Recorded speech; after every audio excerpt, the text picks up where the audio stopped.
நமது ஆண்டவராய் இயேசு கிறிஸ்துவின் விலையேறப்பெற்ற நாமத்திலே உங்கள் யாவருக்கும் அன்பின் நல்வாழ்த்துக்கள் கூறி இன்றைய தியானத்திற்கு உங்களை தயவோடு அழைக்கிறோம். இன்றைய தியான பகுதி ஆதியாகமம் 25ஆம் அதிகாரம் 20 முதல் 26 வசனங்கள். ஆதியாகமம் 25 20 முதல் 26. தியான வசனம் ஆதியாகமம் 25ஆம் அதிகாரம் 21ஆம் வசனம். 21ஆம் வசனம்.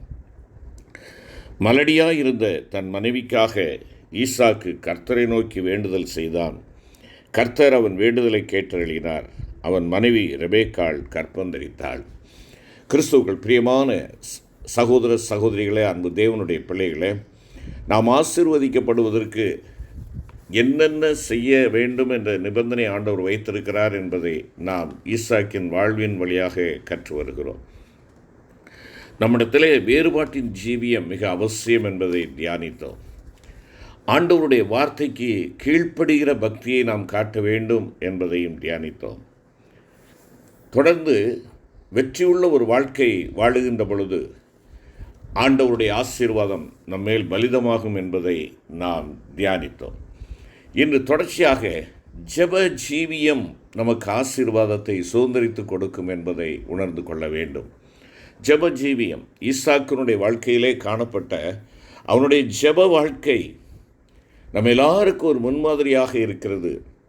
ஈசாக்கு ஒரு ஜெபிக்கிற மனுஷனாக இருந்தான். அவன் எல்லாவற்றுக்கும் கர்த்தரையே சார்ந்து கொள்ளுகிறவனாக இருந்தான். அருமையான கர்த்தருடைய பிள்ளைகளே, ஜெபம் என்பது தேவனுடைய கரத்திலே எல்லாவற்றையும் கொடுத்துவிட்டு அவருடைய வேலைக்கு காத்திருப்பது. ஆகையினாலே நாம் நம்முடைய உலக பிரகாரமான தேவைகளை மாத்திரம் நாம் கூறிக்கொண்டே இருக்கிறவர்களாக அல்ல, தேவனோடு ஒன்றித்து ஐக்கியமுடையவர்களாக நாம் இருக்க வேண்டும் என்பதை நமக்கு காட்டுகிறது. ஈசாக்கு ஜெப ஜீவியம் அல்லது ஜெப வாழ்க்கை உள்ள ஒரு மனுஷனாக இருந்து தேவனோடு கூட உள்ள தன்னுடைய இணைப்பிலே அவன் உறுதியாய் தரித்திருந்தான் என்பதை நாம் கற்றுக்கொள்ள வேண்டும். அவனுடைய விசுவாசமுள்ள ஜெபமானது மலடியாக இருந்த அவனுடைய மனைவியாகிய ரெபேக்காளை கற்பந்தரிக்க செய்தது. கல்யாணமாகி 20 வருஷங்களாக பிள்ளை பெயரற்றவளாக இருந்த அவள் இரட்டை பிள்ளைகளை பெற்றாள். ஈசாக்கினுடைய விசுவாசமுள்ள ஜெபத்தை பாருங்கள். மலடியாயிருந்த தன் மனைவிக்காக ஈசாக்கு கர்த்தரை நோக்கி வேண்டுதல் செய்தான். கர்த்தர் அவன் வேண்டுதலை கேட்டருளினார். அவன் மனைவி ரெபேக்காள் கற்பந்தரித்தாள் என்பதாக வாசிக்கிறோம். ஆம், தேவனால் எல்லாம் கூடும், விசுவாசிக்கிறவனுக்கு எல்லாம் கூடும் என்பதாக பரிசுத்த மார்க்கு 9ஆம் அதிகாரம் 23வது வசனத்திலேயும் பரிசுத்த மத்தேயு எழுதின சுவிசேஷம் 19ஆம் அதிகாரம் 26வது வசனத்திலேயும் நாம் அங்கே வாசிக்கின்றோம். ஆம், இயேசு அவர்களை பார்த்து மனுஷரால் இது கூடாததுதான், தேவனாலே எல்லாம் கூடும் என்றார் என்பதாக மத்தேயுவிலேயும் பரிசுத்த மார்க்கு 9வது அதிகாரத்திலே நாம் பார்க்கின்றதான வேளையிலே 23வது வசனத்திலே நீ விசுவாசிக்க கூடுமானால் ஆகும், விசுவாசிக்கிறவனுக்கு எல்லாம் கூடும் என்றார் என்று சொல்லி நாம் பார்க்கின்றோம். ஆம், எனக்கு அன்பான கர்த்தருடைய பிள்ளைகளே, ஜெபம் என்பது தேவனுடைய சமூகத்தில் நம்முடைய பாரத்தை போட்டுவிட்டு அவருடைய வேலைக்கு காத்திருப்பதாகும். அப்படி இருக்கின்ற பொழுது தேவன் நம்முடைய தேவைகளை சந்திக்கிறவராக, நம்மை ஆசீர்வதிக்கிறவராக இருக்கிறார். தேவனால் எல்லாம் கூடும். நீங்களும் நானும் ஈசாக்கை போல விசுவாசத்தோடு ஜெபிக்க வேண்டும். நம்முடைய வாழ்க்கையில் நாம் பிரச்சனைகளை சந்திக்கின்ற பொழுது அங்கும் இங்குமாக அலைந்து உலக பிரகாரமான நிவாரணங்களையோ மனிதருடைய உதவிகளையோ தேடி ஓடி அலையக்கூடாது. கர்த்தர் சர்வ வல்லமையுள்ளவர். அவர் ஈசாக்கை ஆசீர்வதித்தார். நாமும் விசுவாசத்தோடு ஜெபிக்கின்ற பொழுது தேவனுடைய மகிமையை காண முடியும். அருமையான கர்த்தருடைய பிள்ளைகளே, இந்த ஜெப வாழ்க்கை என்று சொல்லுகின்ற பொழுது நாம் அதற்கான சரியான இடம் கொடுக்க வேண்டும். நம்முடைய ஜீவியத்தில் ஜெபத்திற்கு அதற்குரிய சரியான இடம் கொடுக்கப்படும் என்றால் நாம் மற்றவர்களை பார்க்கிற விதமானது நம்மிலே மாறுதல் அடையும்.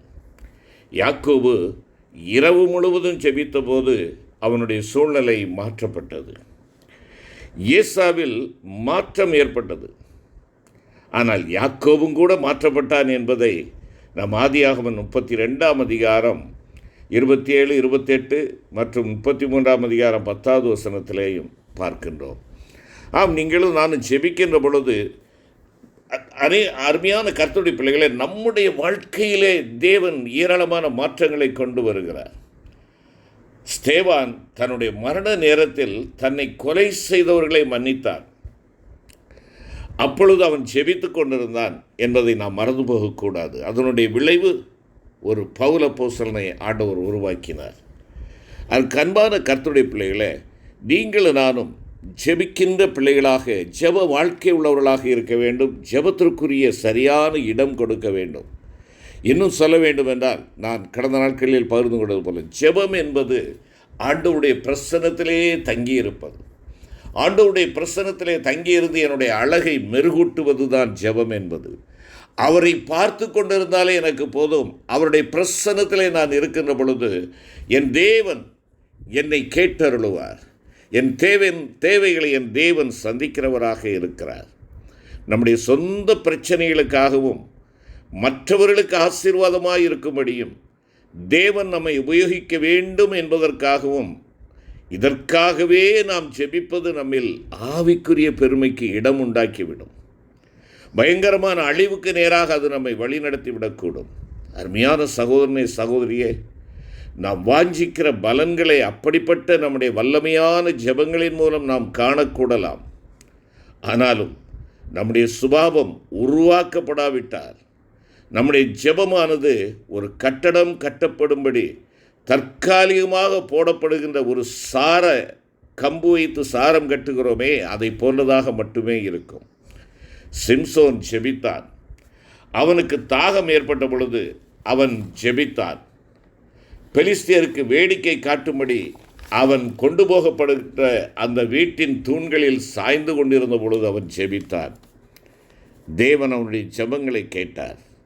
ஆனால் கர்த்தருடைய ஆவியானவர் தன்னை விட்டு போகிறபோது அதை அவன் உணரவும் கூடாதவனாய் இருந்தான். தேவ ஜனங்களை விடுவிப்பதிலே அவன் வல்லவனாய் இருந்தான். ஆனால் அவனுடைய ஜெபம் அவனுடைய சொந்த ஜீவியத்தை மாற்றவில்லை. என்னை கேட்டுக்கொண்டிருக்கிற அருமையான கர்த்தருடைய பிள்ளைகளை, நீங்களும் நானும் வல்லமையான காரியங்களை, பெரிய காரியங்களை, சவால் நிறைந்த காரியங்களை தேவனுக்காக செய்கிறவர்களாக இருக்கலாம். மற்றவர்களுக்காக ஜெபிக்கிறவர்களாக இருக்கலாம். மற்றவர்களுக்கு ஜெபித்து நீங்கள் விடுதலையை கொடுக்கக்கூடியவர்களாக இருக்கலாம்.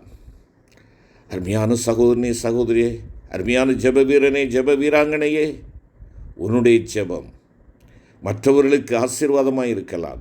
உன்னுடைய ஜெபம் உன்னுடைய வாழ்விலே மாற்றத்தை உண்டாக்கி இருக்கிறதா?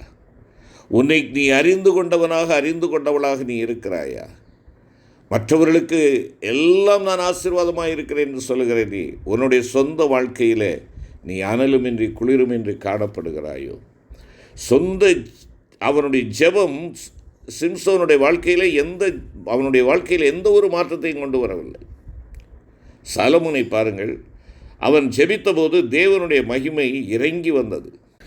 ஆனால் சாலமோனுடைய வாழ்க்கையிலேயோ அந்த மகிமையினால் அவன் தொடப்படாதவனாகவே இருந்தான். பரிசுத்தமாக்கப்படாதவர்களாயிருந்த ஆண்டவராகிய இயேசு கிறிஸ்துவின் சீடர்கள் மற்றவர்களை அழிக்கும்படி அவர்கள் மீது அக்கினி இறங்க செய்வதற்கு ஜெபத்தை உபயோகிக்க விரும்பினார்கள்.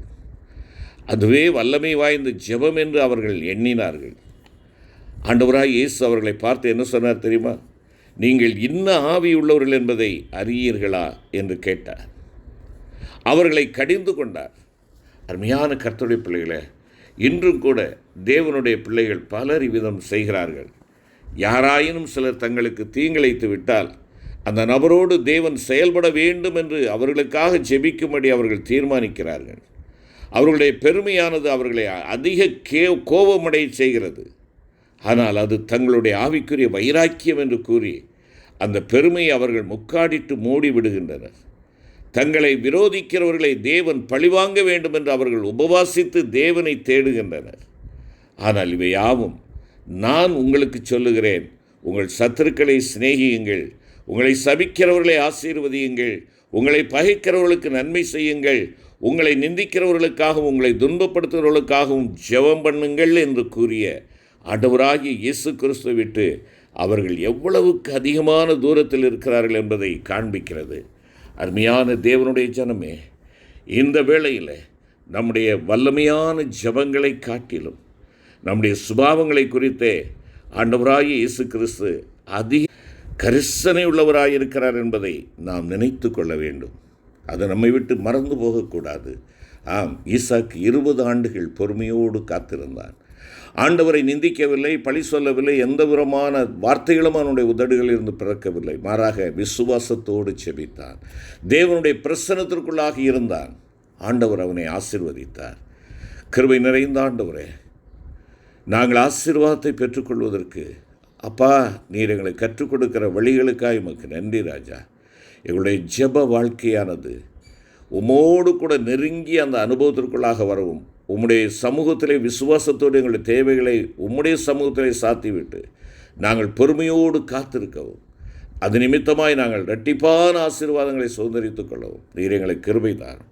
மீட்பர் இயேசு கிறிஸ்து மூலம் வேண்டிக் கொள்கிறோம் நல்ல பிதாவே, ஆமென்.